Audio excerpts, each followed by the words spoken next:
Welcome, School of Computing students. I am Dr. Ala Jabbar Al-Maliki.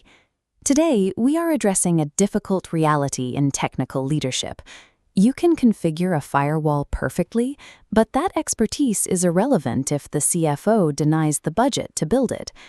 In computer science, the instinct is to solve problems exclusively with tools. We see a vulnerability and immediately look for software to patch it, often ignoring why the business needs that system to exist in the first place.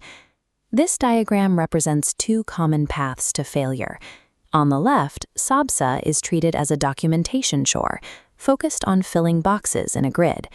On the right, technology is deployed in a vacuum, completely disconnected from the factory floor it's meant to protect.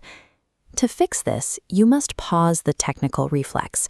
You have to analyze the business first, using the framework as a thinking process to ensure every security decision serves a strategic objective.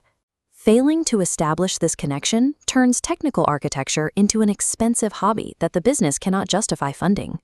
The Business Attribute Profile, or BAP, is the engine we use to translate technical requirements into the language of the boardroom. For Project Chimera, generic availability becomes production line uptime, targeting 99.95%. Failing this costs $1.2 million daily. We balance this, enabling efficient partner collaboration while maintaining segmented access to protect intellectual property. Take a moment for an exercise. Pause the video and write down a measurable business attribute profile for the UUM student portal. Focus on registration week.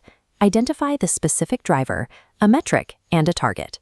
When you present these monetized attributes, the business sees security as a critical investment. You are no longer blocking progress. You are providing the guardrails that allow the company to move faster. This 5-tier flowchart illustrates the golden thread. It connects high-level business goals to technical components. We start at the contextual layer, protecting a $50 million competitive advantage. The thread drops to the conceptual layer, establishing a principle of least privilege. Through the logical layer, we design a secure data access service. On the physical layer, we select Azure Active Directory and Splunk. Finally, the thread reaches the component and operational layer, defining the exact Splunk configuration and group policy objects that engineers need to implement. This two-way traceability ensures every dollar spent on a software license or a line of code has a clear, documented purpose. If someone asks why a specific rule exists, you can trace it directly back to the business value it protects. One of the most common mistakes is presenting a single, complex network diagram to every stakeholder. Doing so ensures that no one fully understands the proposal. Instead, use the SABSA layers to tailor your message. The executive committee needs the contextual language of risk and ROI. Developers, however, need to understand the logical service designs and APIs. Infrastructure engineers require the physical details, like IP addresses and firewall rules. Meanwhile, auditors need to see the entire golden thread to verify that every control meets compliance requirements. Mastering this architectural code switching creates strategic alignment.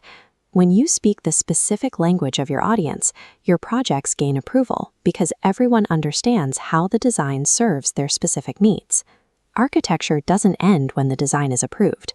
If a system isn't managed after deployment, the security controls drift, and the architecture becomes nothing more than a static document on a shelf. You must manage trade-offs explicitly. If a product launch needs to happen quickly, you might accept a documented 15% increase in risk for a shorter testing cycle. By getting formal business sign-off, the risk is managed consciously rather than ignored. This loop shows how architecture lives. Operational data and system logs become key performance indicators. They flow back to the top-level business attribute profile, proving that the architecture is still delivering the value you promised. Architects who lead with these principles earn a seat at the strategy table by proving their designs directly enable the organization's goals. Please go to the UUM portal and comment on which of these 4 principles you will integrate into your project. Thank you for watching.